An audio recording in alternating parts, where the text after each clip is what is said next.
Shh. Hear that? Big waves are calling. Dive into refreshment with Kona Big Wave. Tropical flavor and the taste of aloha in every drop. So crack one open and let the great taste roll in. Kona Big Wave, liquid aloha. Copyright 2025 Kona Brewing Co., St. Louis, Missouri. Mahalo for enjoying responsibly. This episode is brought to you by Indeed.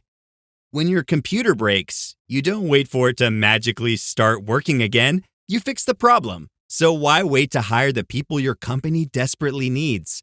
Use Indeed's sponsored jobs to hire top talent fast.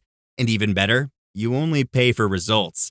There's no need to wait. Speed up your hiring with a $75 sponsored job credit at Indeed.com/podcast. Terms and conditions apply. Good afternoon, guys, and welcome to the podcast. From Alabama, I have Sarah Stahl, and she is co-founder of Market Movers, and she's a true force in hospitality marketing. So we're going to talk today all about branding, hospitality marketing, and the areas that she's an expert in. So I'm really happy to have her on to talk about her areas of focus. So Sarah, welcome. Cool. Happy to be here. Yeah. And briefly introduce yourself and we will dive into the questions. Yeah. So I've been marketing for about 15 years out of a passion just to want to see businesses grow. And I feel like that was kind of a creative way to do so. And I've just been on a journey to accomplish that. And so most recently, I helped a treehouse resort startup go from 6 treehouses to 21.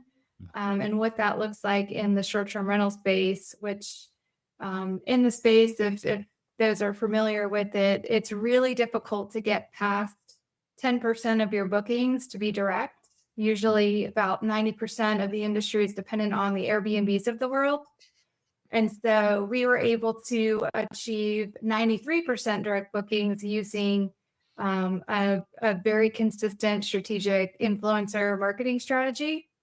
So influencer marketing is something that I've come to appreciate in the space, and especially with AI coming on board. I think it's more important than ever. So this could be a controversial topic, depending on where people feel influencers land in the marketplace right now.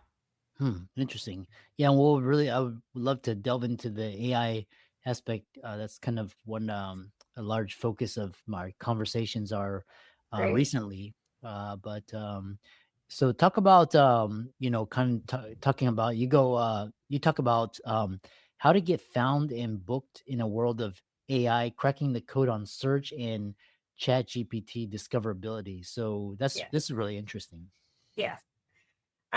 So there are some people in my circles who tell me I should not say that I accidentally discovered that, but I feel like that's authentic and that's actually what happened. Yeah. So I've always been an early adopter of technology, just across the board. And so when ChatGPT launched, I want to say almost 3 years ago now, I have been a heavy user ever since. And so using it to develop the story and the communications with the resort actually helped train the LLMs, and I didn't even know it was training anything at that point. So now we've come full circle to, we're about to hit January 2026 when we're going to see only agentic search on Google, which a lot of people are saying is not going to happen. But Google has already come out very strong to say that's exactly what's going to happen. So there's a lot of freak out around what's going to happen to my website, what's going to happen to my discoverability, not just in the short-term rental space, but this is kind of across the board. And really, it really comes down to good marketing foundations, because the LLM, they need such a large amount of data. They're training our websites. So the websites that are getting found are the ones that have these deeper stories. So Retreat, I was developing this deeper story with the influencer campaign. So now Retreat is actually discoverable on ChatGPT as one of the top 10 glamping resorts in the Southeast, because I helped do that training without even knowing. Now I know I was doing that training. So there doesn't have to be a freak out mode. There just has to be a complete revision of website that happened to tell the deeper story of what people are searching in products like ChatGPT. Interesting. So along those lines, it sounds like what you're alluding to is getting discovered in the LLMs, the large language models. So essentially what that looks like is instead of somebody going to Google, somebody's going to ChatGPT and then typing in and then getting found there. What are some things that are preventing the LLM from pulling up your website or your social media, blog, newsletter, etc.? That's a great question. So I just finished a 10 property audit to find that out myself, because there's not a lot of people that know about this right now, right? It's so new, we're all learning it together. So what I discovered is out of all of the properties that I were discoverable on ChatGPT, they all have the same thing in common, and that's PR. So in order to become more discoverable on products like ChatGPT, you have to be found at scale in other people's content. So I actually believe that PR is about to become the most important marketer in the room, because they have the relationships and the know-how to get you into other people's content. And so all of the properties that were found have been featured in Travel and Leisure, USA Today, Forbes. They all have this clout behind them, because now the discoverability is about reading the whole internet and not just showing up on key phrase. Ryan Reynolds here from Mint Mobile. With the price of just about everything going up, we thought we'd bring our prices down. So to help us, we brought in a reverse auctioneer, which is apparently a thing.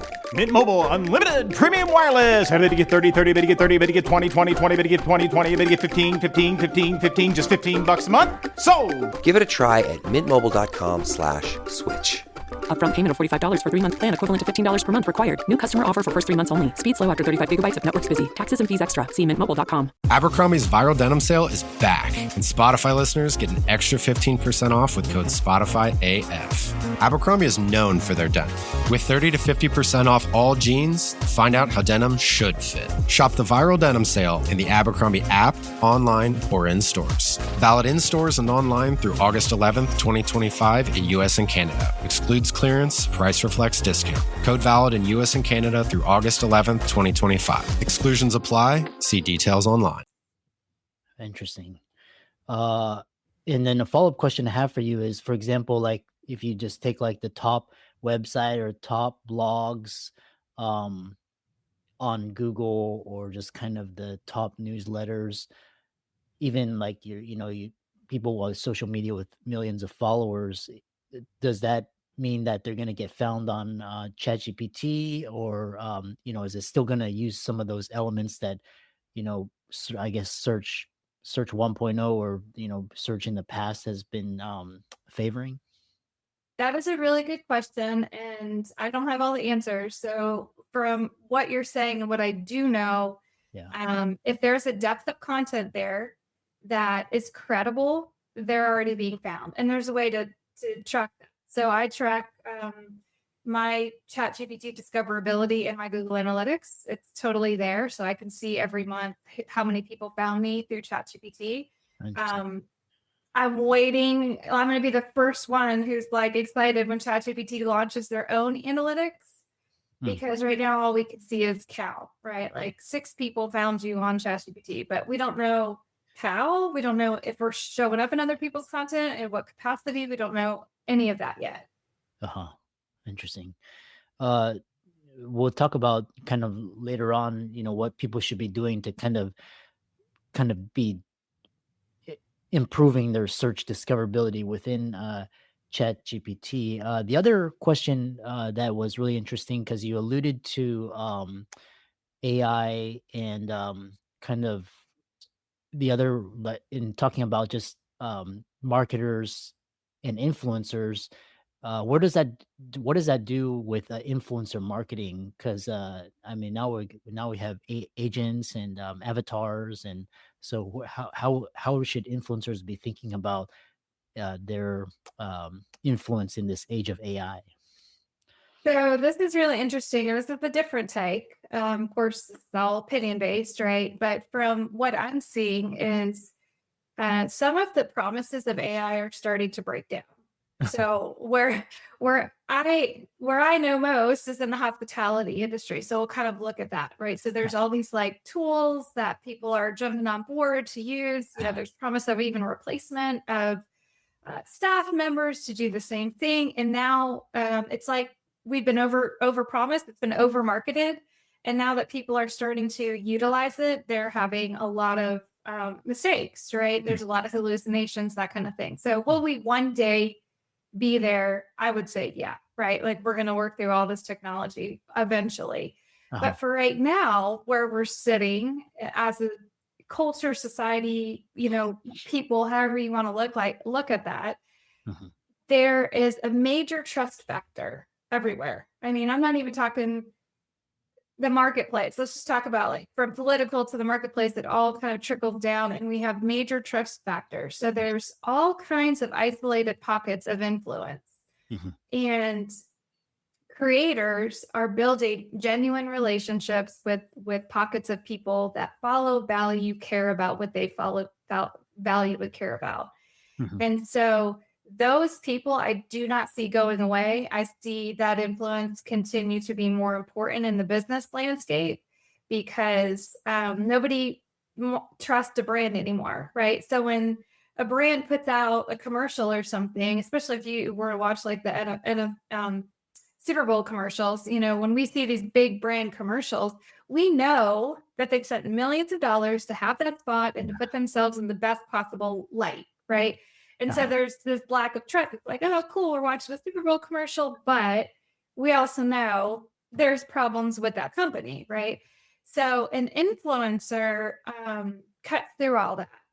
So it takes about 20, 30 touch points to convert someone to be a customer. It takes less than 7 to convert them when you put your brand in an influencer's hands to tell the story for you.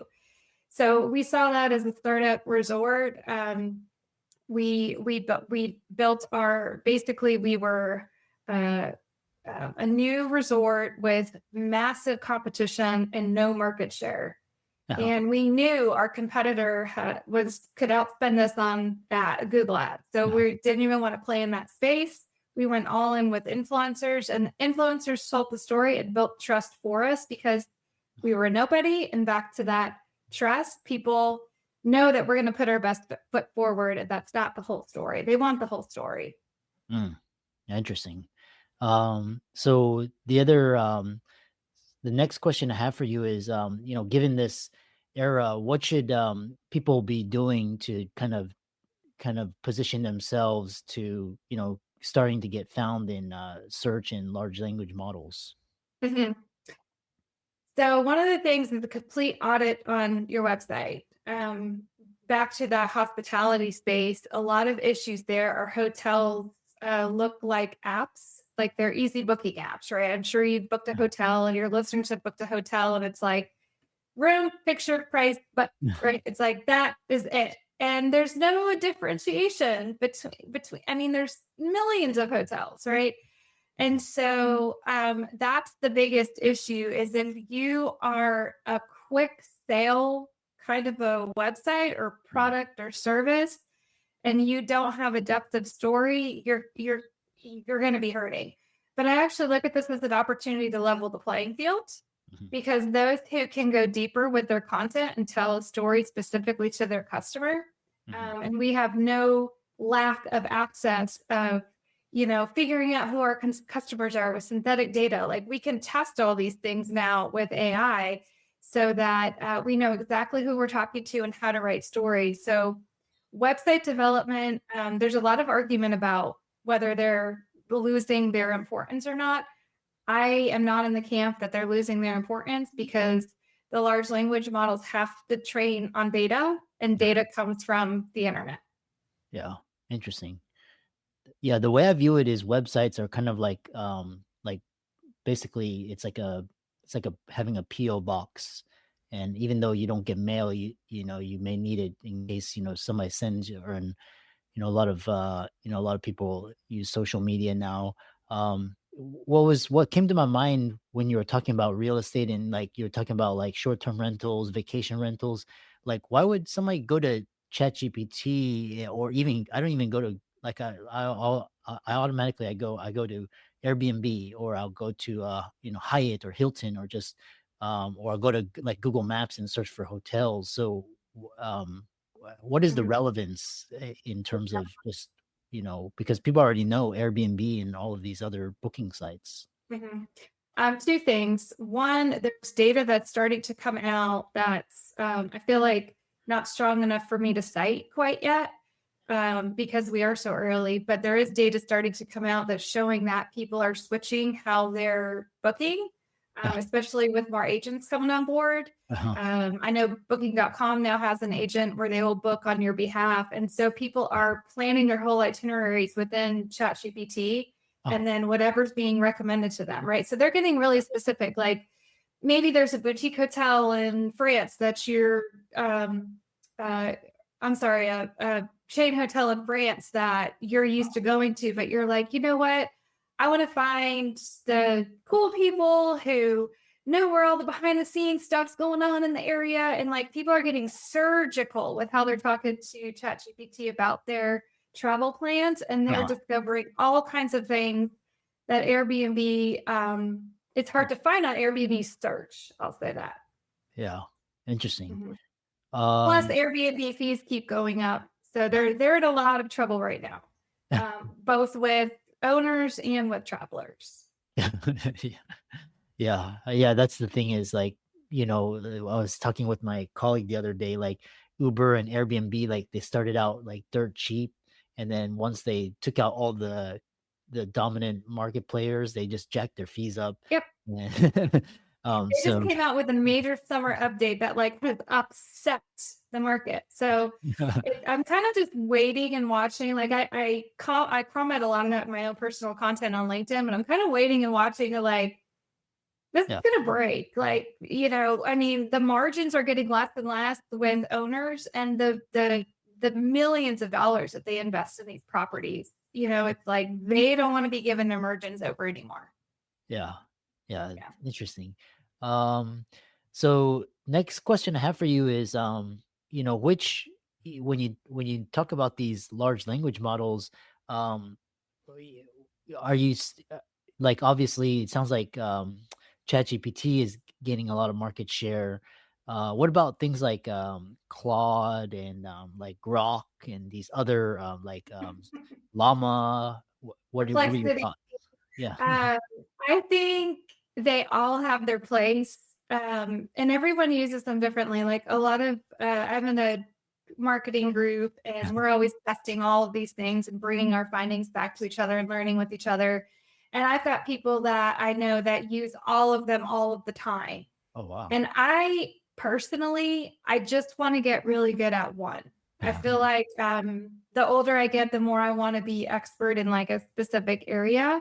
And so I think they all have their place. I've played with Grok quite a bit. I keep hoping for good things just because I'm a huge Elon Musk fan and I want to see him win. But after, like, I know ChatGPT so well, and I've grown up, I mean, like in this AI era with ChatGPT, that when I go test the other ones, I'm like, I wish they would do this because ChatGPT does that.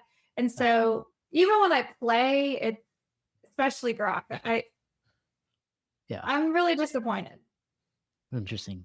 Yeah. It's kind of like, which browser do you go to? Do you Chrome, Safari, all these different Yeah. And then ChatGPT, so I'm a pro user. I pay quite a bit for that tool. So that's probably another reason why I stick there, is because I pay pretty heavily for that one. And so I'm committed. But they just came out with AI mode. And some of the things I've been able to do with customers segmented data, which I think that synthetic data is the future, because we're going to look back as marketers and say, I can't believe we spent all that money to test all that stuff. And now we have like a playground where we can test all of our theories, from like email header to, commercials and stuff. So the ChatGPT's AI mode, in my estimation of just what I've been able to do with it, is incredible. Yeah. Interesting. I haven't even needed, so I built all these GPTs, right, to like do stuff. And now the GPTs to me just became obsolete because of how powerful their AI mode is, or their agent mode is, sorry. I think you tuned out. You said how powerful their agent mode is. Yeah, to me, it made some of the need for a GPT, a custom GPT, to be kind of obsolete because of how powerful their agent mode is. And agent mode, you can is that only for like if I have the paid version, the $20 per month, that doesn't have the agent mode? I don't think so. I pay $200 a month. Oh, okay. But so I just know that platform, and interesting. Even with that level, I have a certain amount of uses a month right now, because it's like, oh, you have 5 uses left. You could buy more credits, and I'm like, I'll wait till next month. Yeah. Wow. Interesting. Even I've been playing around with it, and now I use it as a personal assistant. I can create tasks for it, like put things onto my calendar, or like remind me of things, and it remembers it, and like it'll like the date and time, and so I'm using that more. If people wanted to get in contact with you and connect with you on social media, how could they do that?